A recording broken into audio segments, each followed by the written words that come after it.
Nuevamente, hermanos y hermanas, bienvenidos y bienvenidas aquí a nuestra sesión número 14 de la serie sobre los sellos. Esta mañana, en nuestra primera sesión de hoy, estudiamos sobre el cuarto sello. Esta tarde, en las dos sesiones que tenemos, vamos a estudiar el quinto sello. Para aquellas personas que tienen el manual, vamos a comenzar en la página 233. Y el título de la lección número 14 es el quinto sello, el clamor de los mártires. Pero antes de empezar, queremos pedir la presencia de nuestro Dios. Así que vamos a inclinar nuestros rostros para orar. Padre Celestial, gracias te damos por el privilegio de encontrarnos una vez más en tu casa de oración que es para todos los pueblos. Gracias por tu palabra. Una guía segura en un mundo que anda sin rumbo. Gracias te damos por el privilegio de ser tu pueblo. Gracias te damos, Señor, porque a pesar de que somos pecadores, tú nos has escogido para proclamar el maravilloso mensaje de la salvación a todo el mundo. Pedimos tu compañía esta tarde al abrir tu santa palabra. Que no regrese a ti vacía, sino que el Espíritu Santo nos la explique para que podamos proclamarla. Te lo imploramos en el nombre que es sobre todo nombre, el nombre de Jesús. Amén. Vamos a seguir el material básicamente como lo tenemos en el manual. Quiero hacer un repaso de lo que estudiamos en nuestro tema de esta mañana, el cuarto sello. Pero empecemos con el primero. El primer sello es la iglesia apostólica. El caballo blanco, que sale venciendo y para vencer. Muchedumbres entran a la iglesia. Luego tenemos el caballo rojo. Satanás despierta la persecución contra la iglesia porque la iglesia está creciendo mucho. La gente está saliendo del judaísmo y del paganismo y uniéndose al cristianismo. No le conviene a Satanás. Así que el caballo rojo, los emperadores persiguen a la iglesia. Satanás se da cuenta que mientras más persigue, más crece la iglesia.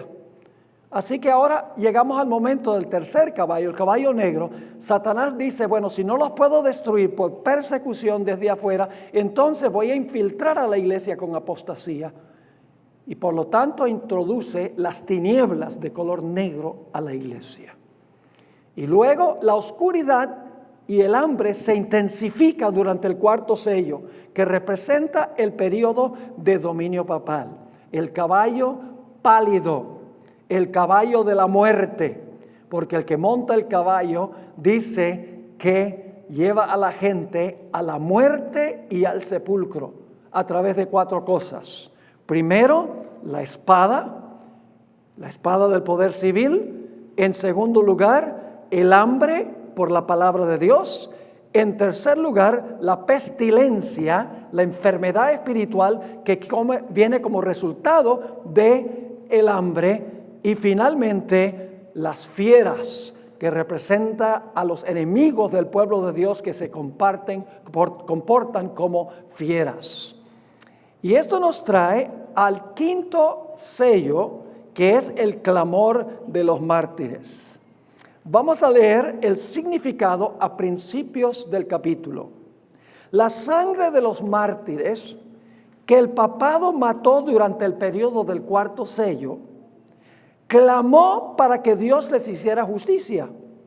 Dios le dio a cada uno de esos mártires que murieron durante los 1260 años un manto blanco y le dijo que reposara hasta que se completara el número de mártires que iban a ser muertos en el futuro. Vamos a leer el pasaje, Apocalipsis 6, 9 al 11, y entonces vamos a ofrecer una interpretación de estos versículos, empezando en el versículo 9. Cuando abrió el quinto sello, vi bajo el altar las almas de los que habían sido muertos, los que fueron muertos durante el cuarto sello, ¿ok? Porque es el caballo de la muerte. Así que ve las almas de los que habían sido muertos por causa de la palabra de Dios y por el testimonio que tenían.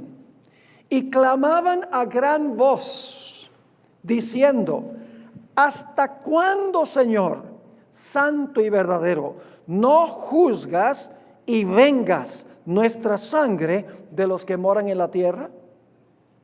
Y se les dieron vestiduras blancas, y se les dijo que descansasen todavía un poco de tiempo, hasta que se completara el número de sus consiervos y sus hermanos, que también habían de ser muertos como ellos. ¿Captaron el cuadro? Ahora vamos a formular algunas preguntas que en el transcurso de las 2 sesiones vamos a responder. ¿Qué significa la palabra alma? En segundo lugar, ¿en qué sentido claman las almas de los mártires? En tercer lugar, ¿cuál es el altar debajo del cual claman los mártires? Número 4, ¿qué significa la palabra mártir? Luego, a la página 234, ¿a cuál periodo de la historia se refiere el quinto sello? Siguiente pregunta, ¿por qué mató el papado a estos mártires? La siguiente, ¿qué representan los mantos blancos que Dios les dio a los mártires? ¿Por qué les dice Dios que reposen un poco de tiempo? ¿Habrá más que un solo grupo de mártires? Y finalmente, ¿cuándo y cómo contestará Dios el clamor de los mártires? Esas son las preguntas que vamos a procurar responder en las 2 sesiones que siguen. Ahora, una pregunta que surge es esta: ¿cómo es posible que clamen personas que están muertas? Casi todos los comentaristas no adventistas dicen que el quinto sello comprueba que el alma puede vivir independientemente del cuerpo después de la muerte. ¿Será esto lo que quiere decir el texto? Vamos a examinar qué significa que las almas claman debajo del altar para que se les haga justicia. Hay 2 trasfondos del Antiguo Testamento. Solo tenemos tiempo de cubrir uno de los trasfondos para entender qué significa que claman las almas debajo del altar. Sin embargo, en la lección tenemos también el segundo marco. Ustedes pueden leerlo en su tiempo libre porque no tenemos suficiente tiempo de cubrir todo el material.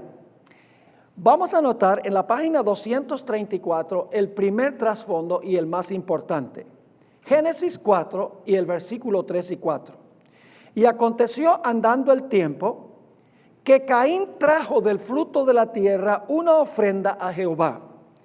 Y Abel trajo también de los primogénitos de sus ovejas, de lo más gordo de ellas. Y miró Jehová con agrado a Abel y su ofrenda. Y luego dice que no miró con agrado la ofrenda de Caín. Porque Abel trajo los frutos de la tierra y también un animal. Caín trajo solamente los frutos de la tierra. Y Dios aceptó el sacrificio de Abel por ser obediente y adorar a Dios como Dios dijo, y rechazó el sacrificio de Caín. Ahora, en Hebreos el capítulo 11 y el versículo 4 dice lo siguiente: por la fe Abel ofreció a Dios, ¿qué cosa? Más excelente sacrificio que Caín, por lo cual alcanzó, una palabra clave, alcanzó ¿qué cosa? Testimonio. Esa palabra está en el quinto sello. Alcanzó testimonio. La palabra griega es la palabra marturía, de donde viene la palabra mártir. Alcanzó testimonio de que era justo, dando Dios testimonio, otra vez la palabra marturía, de donde viene la palabra mártir, dando Dios testimonio de sus ofrendas. Y ahora escuchen esto: y muerto aún habla por ella. Es decir, Abel todavía habla aún cuando está muerto. Ahora, ¿qué significa eso? Vamos a Génesis 4 y el versículo 8 en la página 235. Y dijo Caín a su hermano Abel: salgamos al campo. Y aconteció que estando ellos en el campo, Caín se levantó contra su hermano Abel y ¿qué? Y lo mató. Yo pregunto, ¿esa fue una injusticia? El justo muere y el impío vive. Una gran injusticia. ¿Era necesario rectificar esa injusticia? ¿Que Dios rectificara esa injusticia? Claro. Ahora notemos el capítulo 4 y el versículo 10. Abel el justo ha muerto, Caín está vivo. Y ahora encontramos que Dios le dice a Caín: ¿qué has hecho? La voz de qué? De la sangre de tu hermano clama a mí. ¿Desde dónde? Clama a mí desde la tierra. ¿Qué es lo que está clamando? Está clamando la sangre de Abel. ¿Y por qué está clamando la sangre de Abel? Porque se ha hecho una injusticia. Se ha derramado sangre inocente. Y por lo tanto ese juicio injusto tiene que rectificarse en el gran tribunal celestial. La muerte de Abel fue totalmente injusta. El justo Abel murió y el malvado Caín vivió. El impío Caín derramó la sangre de su hermano. Y este es un detalle muy interesante. La hermana White dice en Signs of the Times, enero 9, 1896, que Caín derramó la sangre de su hermano al pie del altar del sacrificio. Qué interesante, la sangre de Abel clama desde la base del altar donde se sacrificaban a los animales. La sangre de Abel clamaba desde la tierra por vindicación y justicia.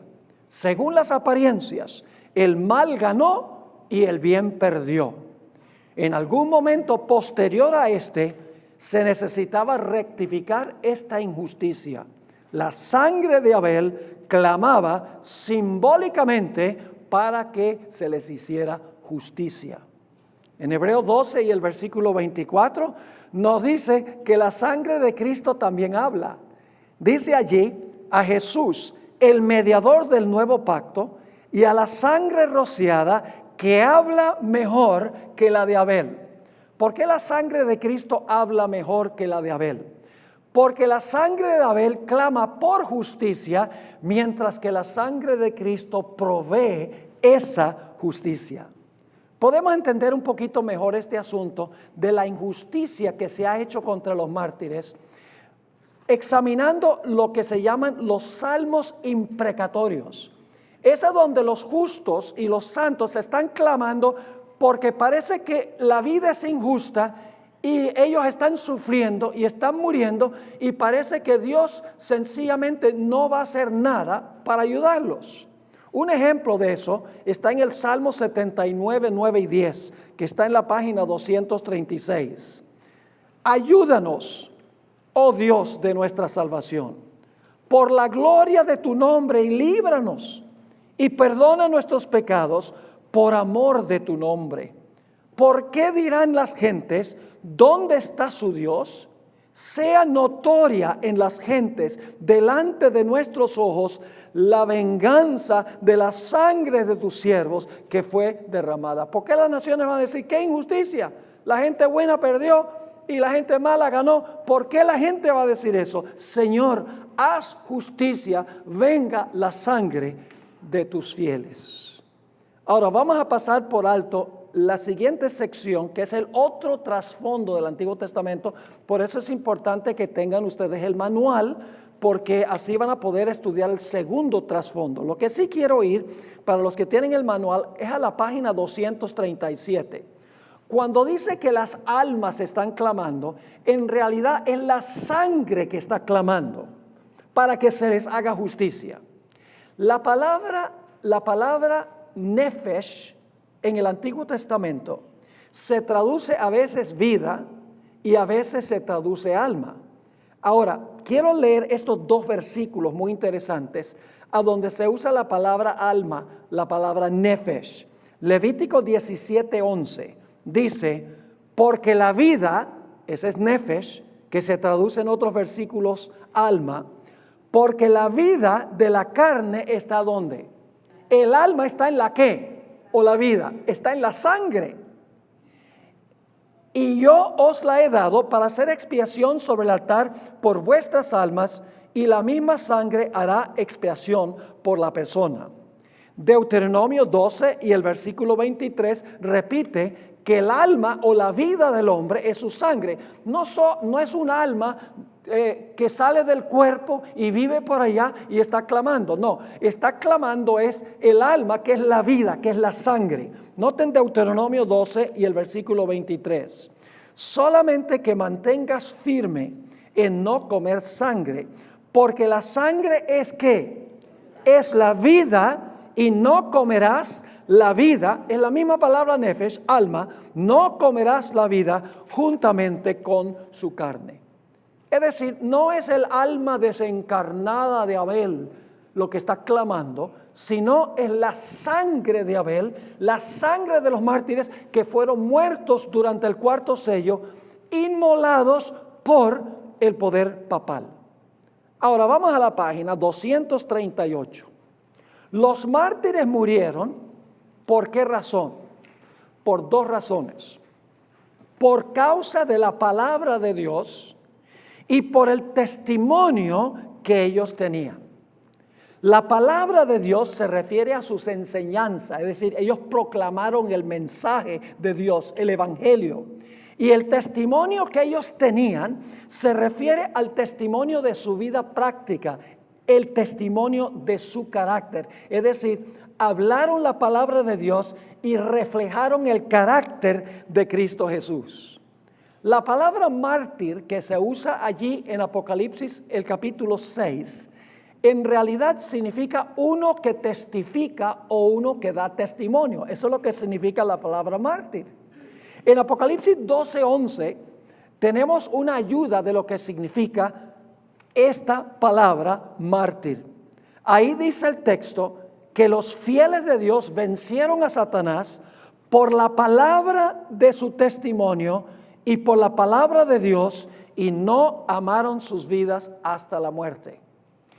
En el Nuevo Testamento, la palabra testimonio, que aparece en el quinto sello, se traduce mártir 3 veces. ¿Cuáles son esas 3 veces que se traduce la palabra testimonio como mártir? El primer ejemplo es Esteban. En Hechos 22:20, el apóstol San Pablo, después de su conversión, habló de Esteban el mártir. Y él dice, yo ayudé a martirizarlo. También se usa para un personaje que se llamaba Antipas. Se menciona en relación con las iglesias. Y era un hombre fiel. Y el versículo dice en Apocalipsis 2:13, mi mártir fiel fue muerto entre vosotros donde mora Satanás. Es decir, Antipas también fue un mártir que dio testimonio. La tercera vez que en el Nuevo Testamento se traduce la palabra testimonio con la palabra mártir es en Apocalipsis 17:6, a donde habla de la gran ramera que derrama la sangre de los santos y de los mártires de Jesús, es decir, de los que dan testimonio de Jesús. Ahora, permítame darles un par de ejemplos de lo que significa la palabra de Dios y el testimonio de ellos. El primer ejemplo es el apóstol Pablo cuando comparecía ante los emperadores romanos para dar razón de su fe. En la página 238 tenemos una cita de la hermana White que explica cómo se comportaba Pablo cuando los emperadores lo llamaban a comparecer ante ellos. Dice así: cuando estuvo ante reyes y dignatarios de la tierra, quienes tenían la vida de él en sus manos, no tembló, pues había encomendado su vida a Dios y ella estaba escondida en Cristo. ¿Con qué cosa? Con cortesía. Ahí está reflejando el carácter de Jesús, ¿sí o no? Con cortesía, los corazones de los que ocupaban posiciones de poder, aun cuando eran hombres de fiero temperamento, impíos y corruptos de corazón y conducta. Es decir, Pablo fue cortés con ellos. No olvidó su posición ni la importancia de la ocasión. Tenía celo por la verdad y audacia para defender a Cristo. Es decir, predicó el mensaje de Cristo. Inclusive uno dijo, por poco me persuades a ser cristiano. Interesante. Así que dice, no olvidó su posición ni la importancia de la ocasión. Tenía celo por la verdad y audacia para defender a Cristo. Pero al mismo tiempo manifestaba en su conducta un porte decoroso y una genuina cortesía. Cuando extendió la mano, como era su costumbre al hablar, el sonido de las cadenas no le causaba bochorno ni vergüenza. Consideraba que las cadenas eran señal de honor y se regocijaba en sufrir. En sufrir, ahora escuchen las palabras que aparecen en el quinto sello. En sufrir, ¿por qué? Por la palabra de Dios y por el testimonio de Jesucristo. Así que sabemos lo que significa eso por la forma como se comportó Pablo cuando comparecía ante los emperadores. Sigue diciendo, rodeado de filósofos, reyes y críticos, era el embajador de Dios. Sus razonamientos, porque también predicó, sus razonamientos eran ¿qué cosa? Tan claros y convincentes que hicieron temblar al rey libertino a medida que Pablo relató su experiencia y explicaba lo que había cambiado su vida y despertado la malicia de los judíos contra él. Exaltó a Jesucristo como el Redentor del mundo. La gracia, como ángel de la misericordia, hizo que su voz se escuchara ¿cómo? Se escuchara de una forma dulce y clara, repitiendo la historia de la cruz y el incomparable amor de Jesús.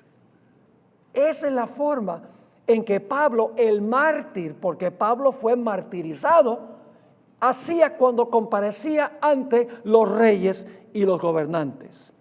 Podemos también comprender lo que significa este asunto de una persona que es martirizada por la palabra de Dios y el testimonio de Jesucristo, recordando la experiencia del apóstol Juan.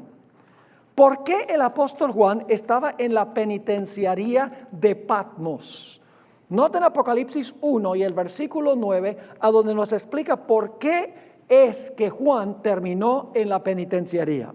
Dice allí en el versículo 9, yo Juan, vuestro hermano y participante en la tribulación y en el reino y en la paciencia de Jesucristo, estaba en la isla que es llamada Patmos. ¿Y por qué estaba allí? Por la palabra de Dios y ¿qué cosa? Y el testimonio de Jesucristo.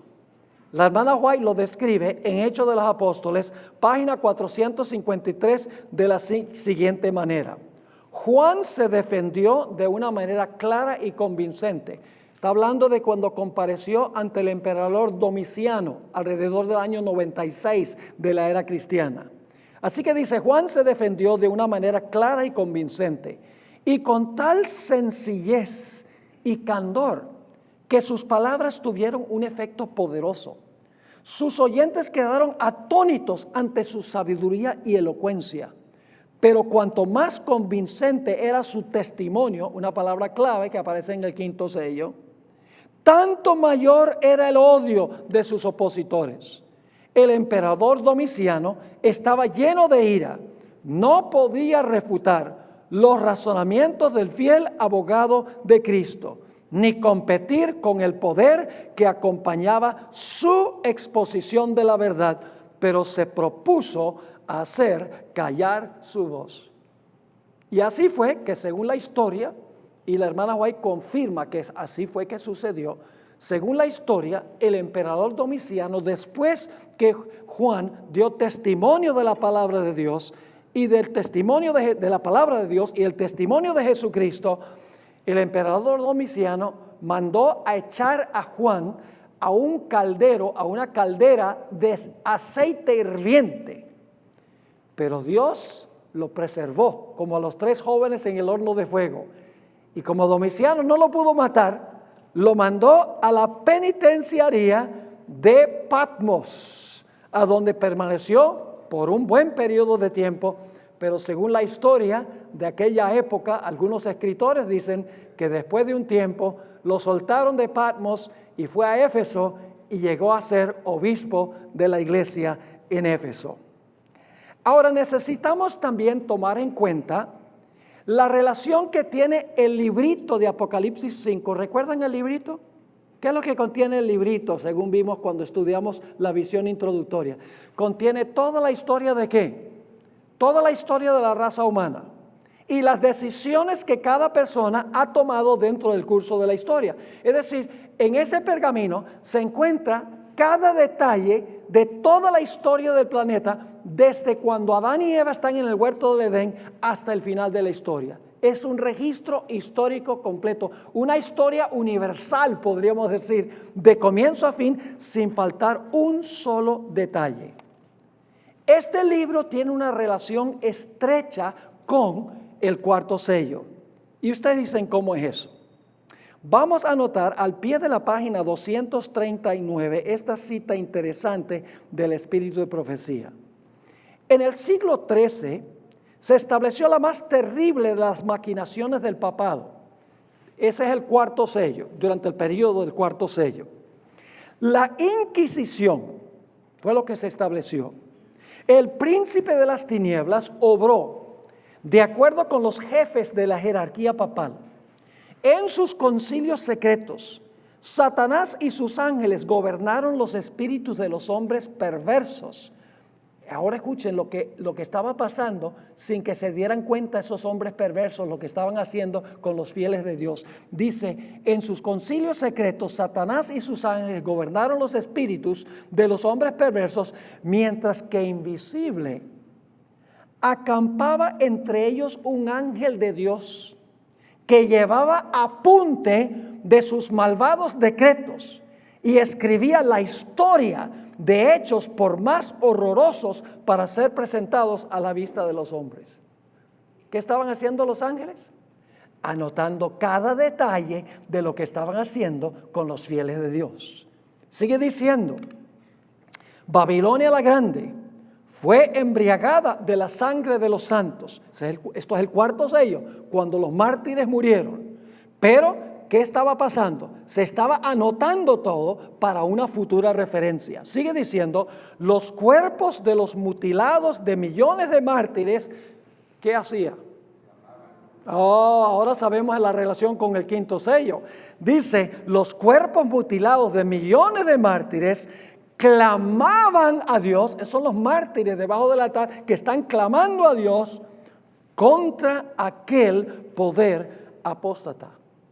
Es notable que durante el cuarto sello, mientras se hacen injusticias contra el pueblo de Dios, los ángeles celestiales están apuntando en ese pergamino todo lo que están haciendo con los fieles. Noten la siguiente cita, dos citas que indican algo similar. En el Conflicto de los Siglos, página 59, dice lo siguiente: la historia del pueblo de Dios durante los siglos de oscuridad que siguieron a la supremacía de Roma está ¿qué? Escrita en el cielo, sí señor, aunque ocupa escaso lugar en las crónicas de la humanidad. Pocas son las huellas que de su existencia pueden encontrarse fuera de las que se encuentran en las acusaciones de sus perseguidores. Es decir, lo único que se encuentra son las acusaciones de sus perseguidores, pero no se encuentra la verdad. Sigue diciendo, la política de Roma, está hablando del papado, consistió en hacer ¿qué? Desaparecer toda huella de oposición a sus doctrinas y decretos. Trató de destruir todo lo que era herético, bien se tratase de personas o de escritos. Las simples expresiones de duda u objeciones acerca de la autoridad de los dogmas papales bastaban para quitarle la vida al rico o al pobre, al poderoso o al humilde. Igualmente se esforzó Roma por hacer ¿qué cosa? Por destruir todo registro de su crueldad contra los disidentes. Los concilios papales decretaron que los libros o escritos que hablasen sobre el particular fuesen quemados. Antes de la invención de la imprenta eran pocos los libros y su forma no se prestaba para conservarlos, de modo que los romanistas encontraron pocos obstáculos para llevar a cabo sus propósitos. En la tierra casi no se hallan registros de lo que pasó durante ese tiempo, las injusticias que se cometieron, pero el ángel estaba presente anotando en el pergamino sin ningún titubeo y sin ningún error todo lo que pasó durante ese tiempo y más adelante tendrán que enfrentarse a lo que fue escrito en el libro. Noten la siguiente cita que se encuentra en el Conflicto de los Siglos, página 73. Una vez que Roma resolvió exterminar la secta odiada que son los valdenses, el Papa expidió una bula que condenaba a sus miembros como herejes y los entregaba a la matanza.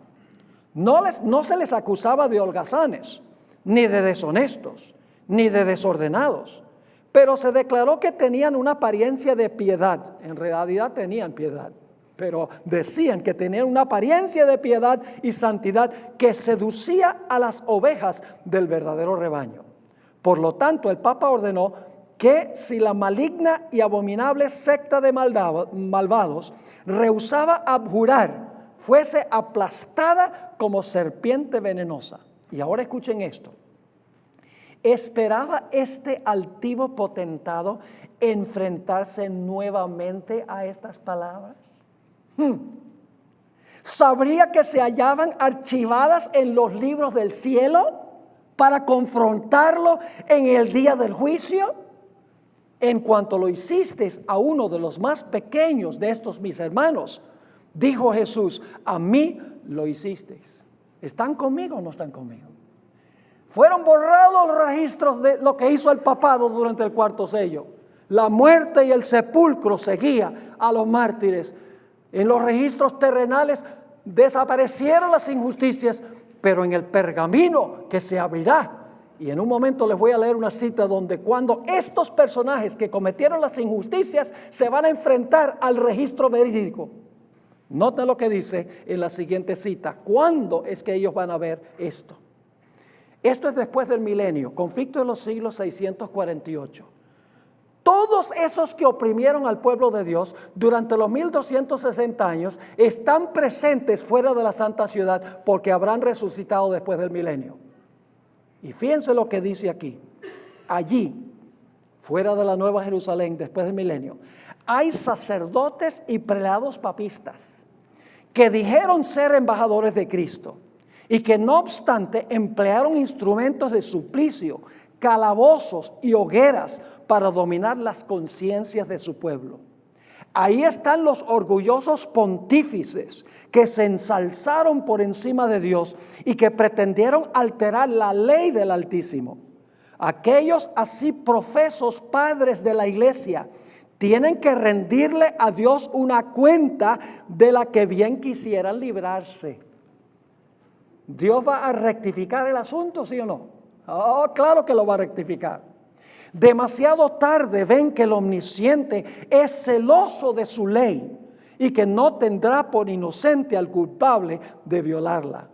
Comprenden entonces que Cristo, ¿qué cosa? Identifica sus intereses con los de su pueblo perseguido y sienten la fuerza de sus propias palabras. En cuanto lo hicisteis a uno de los más pequeños de estos mis hermanos, a mí lo hicisteis. ¿Están captando lo que significa el quinto sello? Ahora sigamos al pie de la página 241. Los ángeles registraron en los libros celestiales cada obra inicua que cometió el papado contra el pueblo de Dios durante los 1260 años. Después del milenio, el león de la tribu de Judá abrirá el registro ante todo el universo y vengará la sangre de los que murieron injustamente. Dios rectificará los veredictos que se ofrecieron en los tribunales terrenales. Estamos en la página 242. Los malvados sacerdotes, prelados y papas verán abrirse el libro con los 7 sellos. Y recordarán todo lo que le hicieron al pueblo de Dios. Entonces confesarán ante el universo que ellos son dignos del castigo que le proporcionaron a los hijos de Dios. Daniel 7 describe vívidamente el tribunal celestial, a donde los veredictos de los tribunales terrenales serán revocados. Daniel 7, versículos 21 y 25. Describe cómo el cuerno pequeño persiguió a los fieles de Dios por tiempos y la mitad de un tiempo. Durante este periodo, el papado destruyó a los fieles de Dios sin misericordia. Los justos murieron y los impíos vivieron. El tribunal humano de la Inquisición inculpó a los fieles y los ejecutó. Por eso, bajo el quinto sello, los mártires claman a Dios para que juzgue al papado y vengue su sangre de sus hijos, la sangre de sus hijos. Elena White escribió esta interesante cita, Palabras de vida del Gran Maestro, página 143. Millones han descendido a la tumba, cargados de infamia, por haber rehusado rendirse a las engañosas pretensiones de Satanás. Los hijos de Dios han sido ajusticiados, ¿dónde? Por los tribunales humanos, como los más viles criminales. Pero está cerca el día cuando Dios será el juez. Entonces las decisiones de la tierra serán ¿qué? Invertidas. Quitará la afrenta de su pueblo. A cada hijo de Dios se le darán ropas blancas. Está hablando del quinto sello, donde se dan ropas blancas. En Daniel 7, y no tenemos tiempo de entrar en detalle en Daniel 7, pero ahí el cuerno pequeño por 1260 años hace como le place. Dice que prosperó. Mata a los santos de Dios durante todo ese periodo y no le va mal. Los justos mueren y los injustos viven. Los justos son mártires y los injustos se salen con la suya. El propósito del juicio en Daniel 7, en realidad el juicio se hace en el cielo. La venganza es cuando Cristo venga, porque los que están clamando debajo del altar están diciendo: ¿hasta cuándo no juzgas y vengas? El juicio, el examen de los casos individuales se hace en el cielo durante el juicio investigador. Y cuando se determina que los que murieron son justos y santos, entonces Cristo, cuando venga, castigará al poder que mató a los fieles de Dios y vindicará y finalmente vindicará la sangre de los santos del Señor.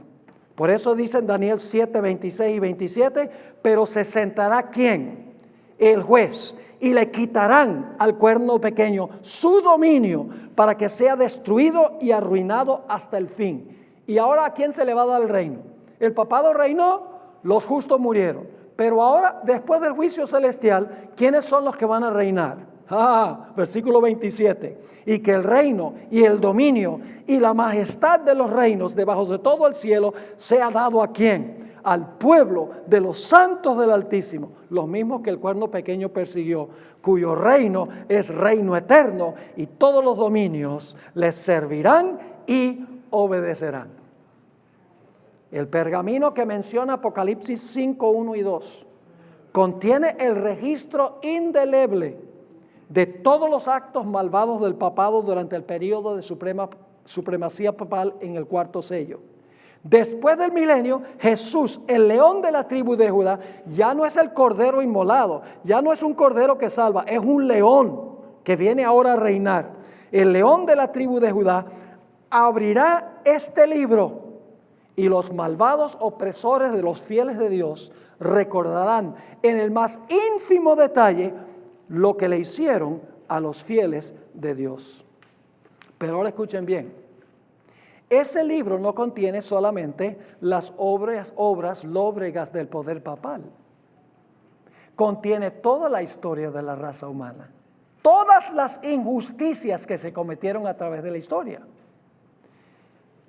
Contiene también toda la historia de lo que le hicieron los judíos al Señor Jesucristo. ¿Recuerdan cuando Pilato trajo y puso lado a lado a Barrabás y a Jesús y le dijo a los dirigentes judíos: escojan ustedes a quién quieren que suelte, a Jesús el Cristo o a Barrabás? ¿Qué dijo el pueblo? Suéltanos a Barrabás. ¿Saben que esa decisión fue escrita en el pergamino cuando condenaron a muerte a Jesús? No solamente lo que hizo el papado.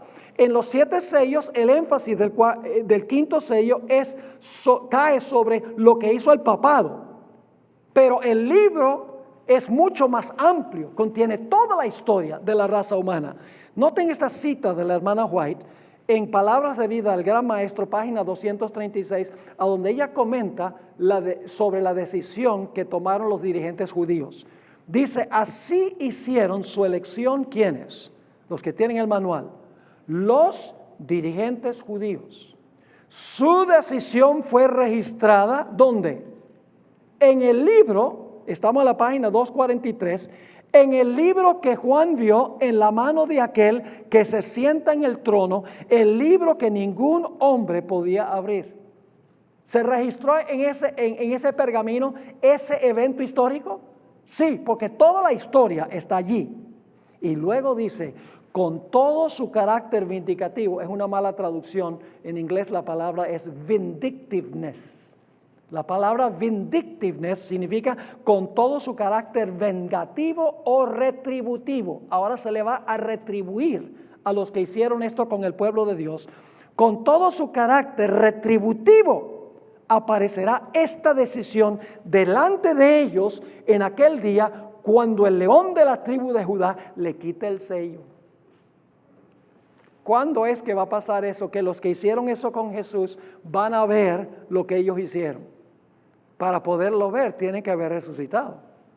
Tienen que estar vivos. ¿Y cuándo es que van a resucitar los impíos? Después del milenio. Ahí es que finalmente vamos a encontrar, se abre el pergamino y cada persona ve la decisión que tomó en el curso de la historia. Quiero leerles ahora lo que va a pasar después del milenio con aquellos que hicieron eso con Jesús. En el conflicto de los siglos, página 648, dice que ellos se van a enfrentar otra vez a eso. Dice allí, el terrible espectáculo, estos son los impíos, están fuera de la ciudad después del milenio. El terrible espectáculo se presenta tal cual ocurrió. Satanás y sus ángeles y sus súbditos no pueden apartar los ojos del cuadro que representa su propia obra. Cada actor recuerda el papel que desempeñó, porque lo están viendo. Herodes, el que mató a los niños inocentes de Belén para hacer morir al rey de Israel. La innoble Herodías, sobre cuya conciencia pesa la sangre de Juan el Bautista. El débil Pilato, esclavo de las circunstancias, los soldados escarnecedores y los sacerdotes y gobernantes y la muchedumbre enloquecida que gritaba, recaiga su sangre sobre nosotros y sobre nuestros hijos. Todos contemplan la enormidad de su culpa. ¿Están captando el cuadro? Todo esto ha sido anotado a través de la historia y yo ni siquiera diría que fue anotado. Yo creo que Dios fue un video de todo lo que está pasando. Nosotros nos jactamos de nuestra tecnología. ¡Ay! Se puede presentar tanto en una pantalla así de lo que ha producido Hollywood y todo eso. Hermanos y hermanas, ¿cuánta tecnología se necesita para que Dios grabe sin faltar un detallito toda la historia de la raza humana? Y que se pueda ver después del milenio, encima de la ciudad, toda la historia del planeta sin faltar un solo detallito. Nosotros no conocemos esa clase de tecnología, no podemos hablar de megabytes y terabytes y toda esa cosa, porque no alcanza la memoria que se ha inventado para eso. Sigue diciendo, en vano procuran esconderse de la divina majestad de su presencia que sobrepuja el resplandor del sol, mientras que los redimidos echan sus coronas a los pies del Salvador, exclamando, Él murió por mí. Ahora estamos al pie de la página 243. Dos etapas del quinto sello. Muy importante lo que vamos a estudiar en los próximos minutos. El lenguaje del quinto sello deja muy en claro que el clamor de los mártires tiene ¿cuántas etapas históricas? Dos etapas históricas. La primera etapa se compone de los mártires del pasado, los que murieron durante los 1260 años, durante el cuarto sello, durante el cuarto caballo. La segunda etapa consta de los mártires que morirán en el futuro, cuando el papado resucite de su herida mortal, ya al final del sexto sello.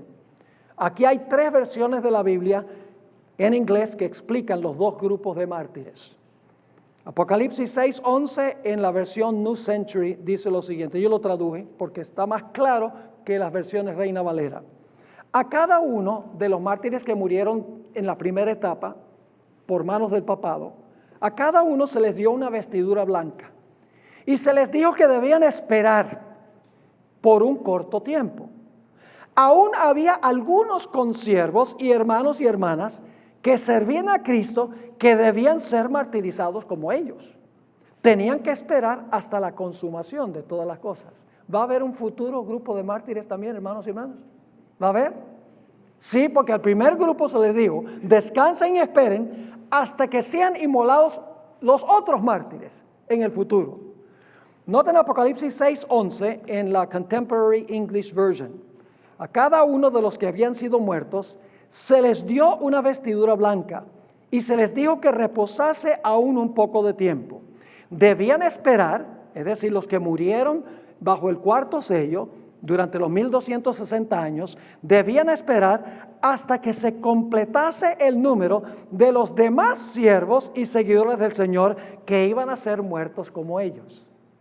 Y luego una tercera versión, la Nueva Versión Internacional, dice, entonces cada uno de ellos recibió ropas blancas y se les dijo que esperaran un poco más hasta que se completara el número de sus consiervos y hermanos que iban a sufrir el martirio como ellos. ¿Cuántos grupos de mártires hay? ¿Cuántos grupos? 2. Un grupo fue inmolado ¿cuándo? En el pasado. Se les dieron ropas blancas y se les dijo, descansen un corto tiempo. Hasta que un segundo grupo de mártires muera en el futuro. Y luego entonces Dios va a responder el clamor de los mártires. Ahora, hablemos de la primera etapa de los mártires. Ya he expresado cuál es la primera etapa, pero vamos a examinarlo más cuidadosamente. Daniel 7:25 describe la primera etapa. Durante este periodo, el cuerno pequeño persiguió a los santos del Altísimo. ¿Por cuánto tiempo? Por tiempos y la mitad de un tiempo. ¿Cuánto tiempo es eso? 1260 años. Desde el año 538 hasta el año 1798. Ese es el primer grupo de mártires. Dice en Daniel 7:25, y hablará palabras contra el Altísimo, y a los santos del Altísimo quebrantará, y pensará en cambiar los tiempos y la ley. Y ahora fíjense interesante, los santos serán ¿qué? Entregados en su mano hasta tiempo y tiempos y medio tiempo. Fíjense que los santos se les iban a entregar en su mano, es decir, le iba a ir bien al cuerno pequeño. Los santos serían entregados en sus manos. En Apocalipsis 13, el cuerno pequeño no se le llama cuerno pequeño, sino que se le llama la bestia que sale del mar. Es el mismo sistema durante el mismo periodo. Y ahí dice en Apocalipsis 13 y el versículo 5, también se le dio boca que hablaba grandes cosas y blasfemias. Y se le dio autoridad para actuar 42 meses. ¿Cuántos son 42 meses? 1260 días o años, el mismo periodo. Y abrió su boca en blasfemias contra Dios, para blasfemar de su nombre, de su tabernáculo y de los que moran en el cielo. Y ahora escuchen, y se le permitió hacer guerra contra los santos. En Daniel 7 dice, ¿qué cosa? Serán entregados en su mano los santos. Aquí dice, se le permitió, Dios le permitió que hiciera guerra contra los santos y aún ¿qué? Vencerlos, que significa matarlos. También le dio autoridad sobre toda tribu, pueblo, lengua y nación. Está diciendo aquí que el cuerno pequeño y la bestia iban a salirse con la suya. Los santos iban a ser entregados en sus manos. Así que examinemos la secuencia histórica. El caballo blanco, la iglesia apostólica, Éfeso. El caballo rojo, Esmirna, la iglesia perseguida por los emperadores romanos. El caballo negro, Pérgamo, la iglesia que transigió durante los días de Constantino. El caballo pálido de la muerte, Tiatira, la iglesia papal. Ahora voy a pasar por alto lo que encontramos al pie de la página 245, el cuarto sello y la iglesia de Tiatira, porque eso lo estudiamos en nuestro tema de esta mañana. Vamos a ir ahora a la página 246 para hablar de los mantos blancos que recibió el primer grupo.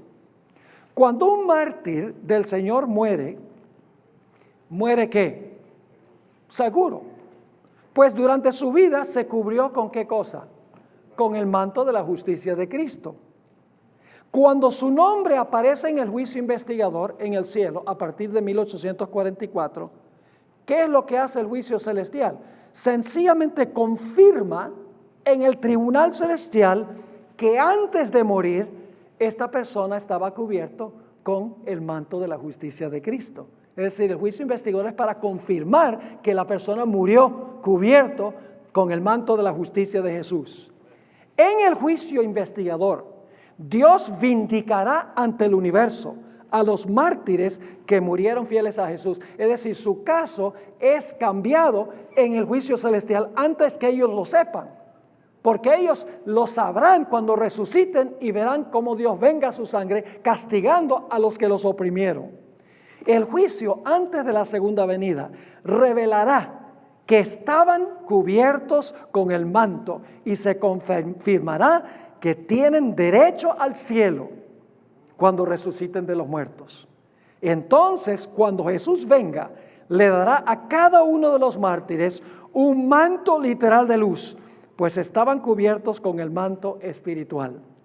Es decir, el juicio investigador pronuncia la sentencia en favor de los mártires y en la segunda venida de Jesús se implementa el veredicto final y se les da la vida eterna y se castiga a sus opresores. Ahora, vamos a notar Apocalipsis 3, 4 y 5. Pero tienes unas pocas personas en Sardis que no han manchado sus ¿qué? Sus vestiduras. Y andarán conmigo ¿en qué? En vestiduras blancas, porque son dignos. El que venciere será vestido ¿de qué? De vestiduras blancas. Pero yo pregunto, cuando sean vestidos de vestiduras blancas, ¿es porque cuando murieron tenían la justicia de Cristo? ¿Tenían ya la vestidura blanca cuando murieron? Lógicamente, se confirma en el juicio celestial. Y luego dice, versículo 5, el que venciere será vestido de vestiduras blancas y no borraré su nombre del libro de la vida y confesaré su nombre delante de mi Padre y delante de sus ángeles.